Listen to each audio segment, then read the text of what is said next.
ekseni kuyinto enkulu leyo. Haleluya.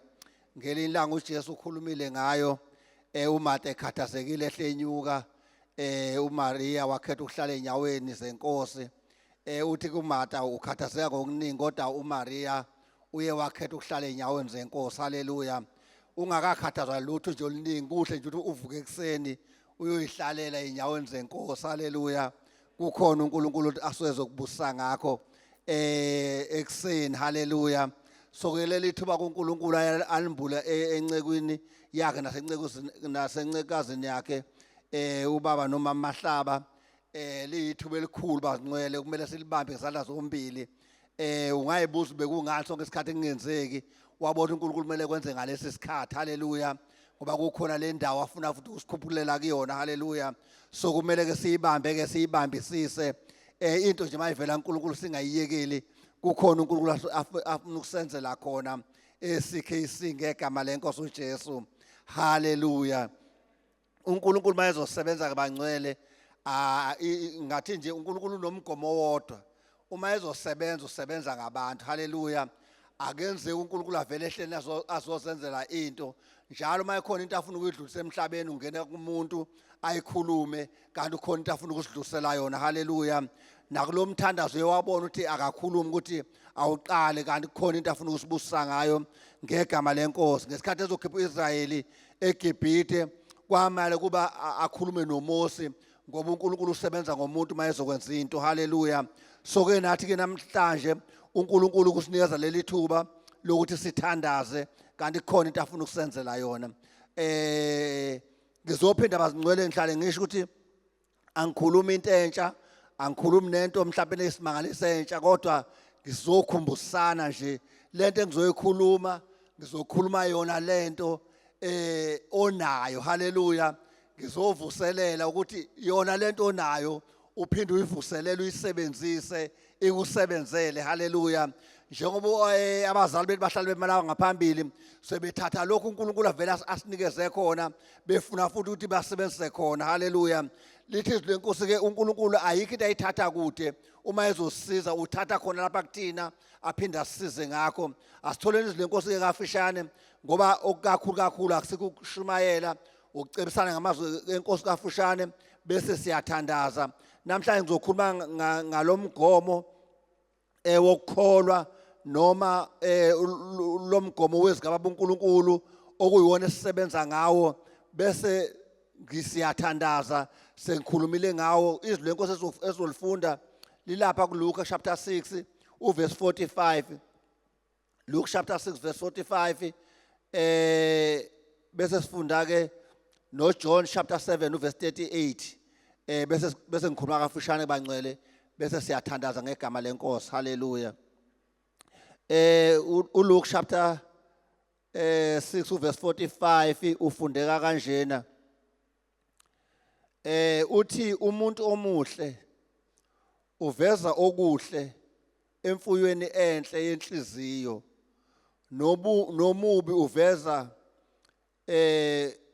okubi emfuyweni yenhliziyo, ngoba umlomo womuntu ukhuluma ngokuchichima kwenhliziyo. Haleluya. Inkosi ayibusa ukufunda kwezilayo. Sale sesibuka noJohn chapter 7 uverse 38. Yena ofundeka kanjena uthi okholwa yimi njengokusho kombhalo esiswini sakhe kuya kuchichima imifula yamanzi aphilayo. Haleluya. Bangcwele ilokhu okusenhlizweni yami sisazothandaza ukuthi njengoba sila endlini kaBaba uNkulunkulu, uNkulunkulu ufuna yonke lento ahlale ekhuluma phakathi kwethu, ufuna ukuthi siyidle ngalendlela yokuthi igcine seyimfuyo kuthina. Haleluya. Ngilifundele lenkosi ngijwayele ukulifunda kodwa ngimangela ukuthi hawu kanti njengoba sihlala siza lendlu kaNkulunkulu, uNkulunkulu enza yonke into ahlale eyisho athi uguqula nengqondo, udila nengqondo ngoba vele umuntu ongaphakathi sekwalunga okwakhe, use-alayinile vele noNkulunkulu, yonke into yakho usengcwele usefana noJesu ongaphakathi, indaba esisele ngaphandle. Ngamangala ukuthi kanti uNkulunkulu yonke lento ayenzayo njengoba ekhuluma kangaka esigcwalisa ngezigaba uNkulunkulu ekhuluma phakathi kwethu kanti uzosakhela imfuyo. Haleluya. So ngamamazi uzosakhela ingcebo ezothi mangabe siyakhiwe leyo ngcebo izobonakala ngokuhamba kwesikhathi uma ngabe sesikhuluma. Haleluya. Ukuthi yipi ingcebo esakhe ngayo. Haleluya.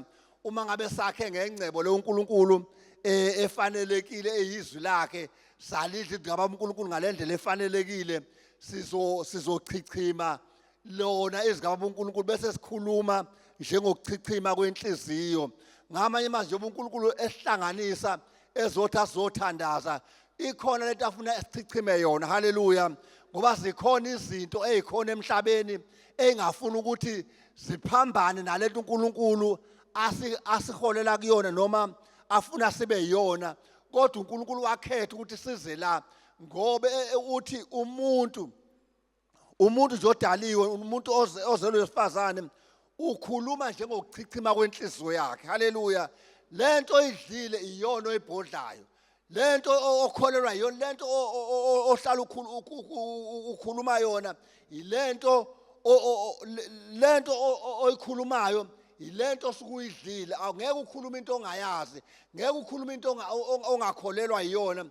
Lento oyikhulumayo, lento ohlala ukhuluma ngayo iyona lena oyidlile. Lithi le Nkosi njengoba kade silifunda lana likubeka kucaca ukuthi njengoba uNkulunkulu esinikezile saphila emhlabeni, lithi umuntu omuhle uveza okuhle emfuyweni enhle yenhliziyo yakhe. Haleluya. Ukuze sikwazi ukuphumelela sibe yibandla eliphumelelayo kumele sithathe zonke lezi zinto ezinhle uNkulunkulu ahlale esikhuluma ngazo lana ethi asirenewe izingqondo zethu. Haleluya. Ngesikhathi sirenewe ingqondo zethu sizobe sekwenzeka sekudaleka imfuyo enhle ezimpilweni zethu bese sikwazi ukuthi mangabe sesiqala sesiyakhuluma sikhulume siveze lento esiyidlile. Haleluya.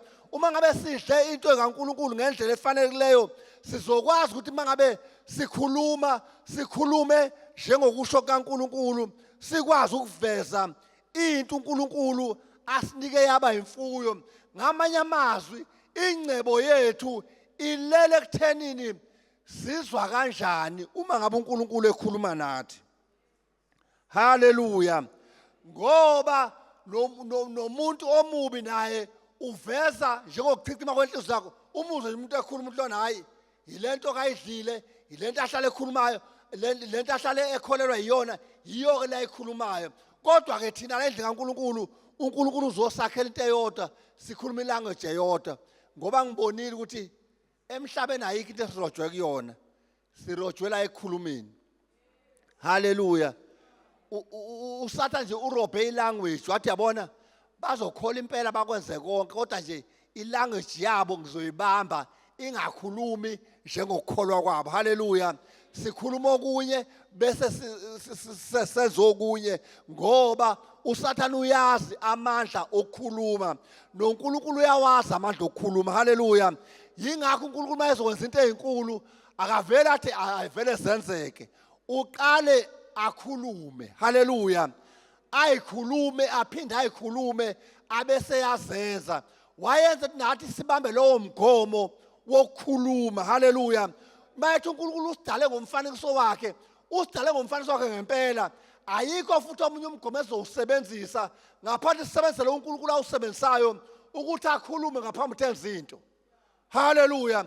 uNkulunkulu wayengafika eGibhithe avela athi ekseni abantu bakaIsrayeli bonke abaphuma eGibhithe bayezweni lapho uNkulunkulu abaholela khona, kungamndaba zathi umuntu engamphikisa kulokho. Kodwa ngoba uNkulunkulu uNkulunkulu womgomo noweprinciple yakhe wathi Mose hamba uyokushumayela lokhu ukuthi uzobakhipha mina eGibhithe. Haleluya. Waqhubeka uMoses wakushumayela, waphinde wakushumayela kwaze kwenzeka ngoba uNkulunkulu ufuna into uqala uyikhulume ngesikhathi uyikhuluma abesenza into wena oyikhulumile. Haleluya. So njengoba sikuhlala kumiwelana kuthiwe bazalwane khulumani positive, khulumani kahle ngempilo yenu, khulumani ukuphumelela ngempilo yenu. Yingoba uNkulunkulu ngaphambi kwezinto ufuna uyikhulume haleluya uphinde uyikhulume uphinde uyikholwe ungayiboni until uNkulunkulu ayenze ngoba vele sewuyikhulumile haleluya ukuthathe lokho ukuthathe kuyena bathi abafundi beBhayibheli uNkulunkulu ngesikhathi edala umhlaba waqale wakhuluma wathi akwenzeke ukuthi wakubona emva kwamavesi amaningi kade ekhuluma haleluya ngamanye amazwi sinayo yonke into esiyifunayo kodwa uNkulunkulu uzodinga nje ukuthi siyikhulume haleluya haleluya uNkulunkulu udinga siyikhuluma into esifuna yenzeke haleluya njengoba uNkulunkulu eseqalile edlela imhlaba nje kumele siqhubeke siyihle ngokuyikhuluma haleluya singene Midland singakafiki khona sikhulume njengoba behlale ekhuluma lana athi hayi seyikhokhiwe naleyo mali esanikela ngayo vele sekunjalo haleluya sisayifundraiser sesiyikhokhile ngoba siyayikhuluma ize yenzeke haleluya uma sithi siyeverulemu siyangena sesakhile sakha singakangeni ngoba siyakhuluma singakakuboni haleluya uma uthi yaphumelela imndeni wakho bonke abantu basekhaya bayasindiswa uyakhuluma kuze kwenzeke uma uthi unemali uhlala unemali ihlala igcwele ebhenke nasesikhwameni sakho uyakhuluma kuze kwenzeke haleluya ngoba silandela umgomo kaNkulunkulu wokukhuluma haleluya sonke bangcwele ekseni lenkosi umuntu uchichima njengalento esenhlizweni yakhe asigcwaleni uNkulunkulu sigcala ukukholwa haleluya sigcwala uNkulunkulu ezintweni zonke sigcwala ukukholwa haleluya kunaleli lenkosi engiphetha ngalo singabambezelani ngoba kakhulu ukuthandaza lilapha encwadini yabaseKorinte besibili chapter 4 uverse 13 wakhona uthi lokhu sinawo lo moya wokukholwa lokhu sinawo lo moya wokukholwa njengokulotshiweyo ukuthi ngakholwa ngakho ngakhuluma haleluya sinawo lo moya wokukholwa haleluya njengokulotshiweyo ukuthi ngakholwa ngakho ngakhuluma haleluya soke nathi siyakholwa ngakho siyakhuluma haleluya sinomoya wokukholwa bazalwane umoya wokukholwa usenza sikhulume lezi zinto uNkulunkulu ahlale ezikhuluma nathi sisho zona lezo zinto asithathi kwenye indawo sithatha yona lento eshiwo uNkulunkulu sisho yona haleluya uNkulunkulu usenzele impilo yabalula haleluya wenze yonke impilo yethu yabalula ngoba akade asithathe kwenye indawo uthi thathani yona lento engiyishoyo nikhulume ningene lo moya haleluya umoya wokukholwa kumele usingene haleluya ngoba umuntu mayengena umoya kufanele abonakala lo muntu ungena umoya muni haleluya umoya wokukholwa kumele usingene njengoba esho nje uPaul lana uthi lokhu sinawo lo moya wokukholwa sinomoya bazalwane wokukholwa haleluya njengoba sinalo moya wokukholwa awusenzi sithule haleluya umoya wokukholwa mawungenile awukwenzi uthule ukwenza ukhulume haleluya ukhulumani ukhuluma ukukholwa uma ukhuluma ukukholwa kwenzakalani kudaleka lento oyikhulumayo haleluya uma uthi umndeni wami usindiswe wonke uyasindiswa ungasindisiwe ngenxa ukuthi wena ukhuluma umoya wokukholwa haleluya futhi ukukholwa kuyaphambana nezimo haleluya khona umunye ubaba kwaShumayela ngisase-3:30 uma ngaphosisi owakhuluma wathi ukukholwa kuyaphambana neforce of gravity haleluya ikhona kodwa ukwazi ukuphambana nento edaliwe uNkulunkulu kodwa kuphambane nayo wathatha isibonelo wathi uPetro iforce of gravity yayiphika ukuthi uPetro ehamba phezulu kwamanzi yayingavumi ngoba iforce of gravity ikuthatha kushonise phansi kodwa ukukholwa ngoba uPetro waphuma emvelweni wangena ekukholweni wakwazi ukuthi aphambane nemvelo haleluya aphambane ne-force of gravity wahamba phezu kokukholwa wathi uma yenyathela amanzi alalela ukukholwa haleluya into angajwayele ukuyilalela kodwa ngoba ngase kukhona ukukholwa kwakumele ukuthi akulalele usehamba ukukholwa lana akusahamba uPetro usahamba phezu kokukholwa uma yenyathela kwaqiniswa ukukholwa wahamba ebhekile kanti uhamba phezu kokukholwa kwaphambana ne-force of gravity haleluya ngoba ukukholwa kuphambana nezimo iyona yodwa into ekwazi ukushintsha isimo esijwayelekile sibe ngesingajwayelekile haleluya ukukholwa haleluya sonke bazalwane njengoba sizothandaza sithandaza ngokukholwa sikhuluma ukukholwa sigcwele ukukholwa haleluya yonke uNkulunkulu azosenzela yona asiyikhulumeni uyikhuluma ungayiboni haleluya uyikhulume izimo zakho ziphambana nayo zisho kunye kodwa uyikhulume uma ethi uNkulunkulu uphilisiwe ngemvimbo yakhe uthi ngiphilisiwe kuvuke kusasa ukugula kube ngathi uyakubasela uthi cha ngikholwa isimo kodwa ngikholwa ukuthi wena uNkulunkulu uthene ezwini lakho ngoba uphambana nesimo uvuka uthi hayi mina ngiyaphumelela zonke into ngasasa ivuke sithi awuphumeleli uthi hayi angikholwa wena engikubonayo ngikholwa ungabonwayo ngoba lithezwe lenkosi angikholwe uNkulunkulu bese enza izinto haleluya lithi umuntu ke ukhuluma njengokuchichima kwenhliziyo yakhe haleluya so kuya ngokuthi sichichimisani ke thina kwethu inhliziyo nasekuseni uthi lo mzalwane uthi sakholwa ngakho sakhuluma uthi njengokulotshiwe ukuthi sakholwa sakhuluma uthi ngakho ke siyakholwa siyakhuluma haleluya so bazalwane ukukholwa kusenza sikhulume kahle ngempilo yethu haleluya sikhulume kahle ngoKristu haleluya sifakaze kahle ngoJesu abantu bamkhulume kahle bamkhulume kabi uJesu sikhulume kahle ngaye thina haleluya ngoba simaze senzele izinto haleluya ngoba ukukholwa kuyasikhulumisa haleluya so bazalwane lokho benginakho ekseni nguzikunibambezela asikhulumeni haleluya omunye umzalwane owakhuluma okwathiwa kahle uHezekiel chapter 3 mawufunda amavesi okuqala amathathu lithi lenkosi kwathiwa kahle emqulwini wadla lithi lenkosi uverse 3 wadla wathi maye udla umqulu wehla kamnandi esiswini sakhe haleluya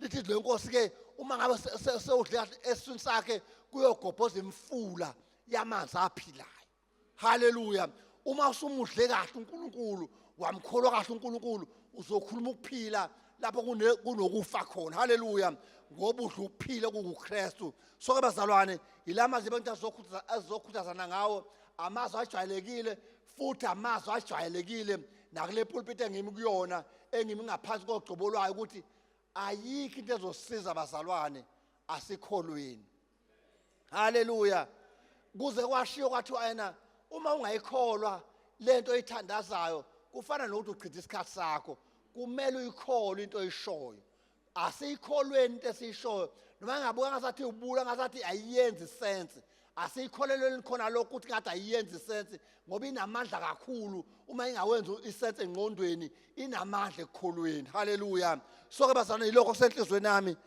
sisazodedela kuba bese siyathandaza ukuthi asikholweni bangcwele ngegama lenkosi uJesu uNkulunkulu udinga abantu abakholwayo haleluya ngoba masekholwa ayikho into ezosehlula haleluya sizoba abantu abaphumelelayo noma izimo ngabe yithini kodwa sikhuluma ukukholwa haleluya ukhulume leso simo sakho haleluya esingahambi kahle haleluya ukhulume kuso ukhuluma ukukholwa ukhuluma impumelelo kusona singavumi sona sishenye into kodwa ukhuluma ukukholwa haleluya uzophumelela ayikho into esingazokuphumelela kuyona uyabona nje lesimo esingena kusona njengebandla siyangena futhi siyaphumelela uNkulunkulu asibusise inkosi yomsibusise amen haleluya siyambonga uThixo bazalwane haleluya ngehora lomkhuleko uThixo akhulume kanje oh haleluya ngoba ukukholwa bazalwane kuyadala ingakho lithi izwi likaNkulunkulu ozayo uNkulunkulu umelwe ukukholwa ukuthi ukhona futhi ungumvuzi walaba abamfunayo. So ifaith bazalwane iyakhuluma. Glory to Jesus. So sisazothandaza bazalwane, uzokhuluma njengokuvama njengokuchichima enhlizweni. Hallelujah. Ngoba umuntu ubhodla lokho akudlile. So ke kuzosho ukuthi kugcweleni enhlizweni yakho. Oh hallelujah. Sizocommand ama situations. I don't care ukuthi ungene la endlini. Oh hallelujah. Ubhekene nasiphi isimo, kodwa khuluma esimeni sakho, siyaphoqeka ukuthi sishintshe ngegama lika Jesu. Ngoba lithi izwi likaNkulunkulu angishongo na ukuthi ningonkulunkulu nina. Oh hallelujah.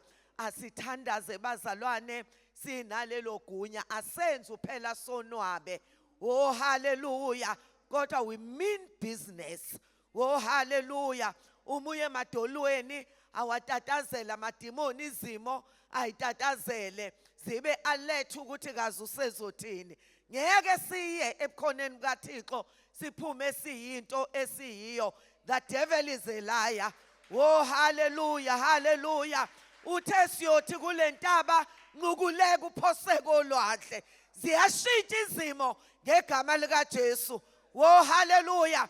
Kuzokwenzeka lokho esikufunayo, sibambisene nezulu ngegama lika Jesu. Asithandazeke bazalwane, uma kuthi hamba hamba, uma kuthi guqa. Oh hallelujah. Yenza lokho ukuthi kwenze, kodwa kubalekile ukhulume, uthandaze, une faith, ngoba uyothi kule ntaba nqukuleka uphoseke olwandle bese iyanqukuleka ngegama lika Jesu. Oh hallelujah.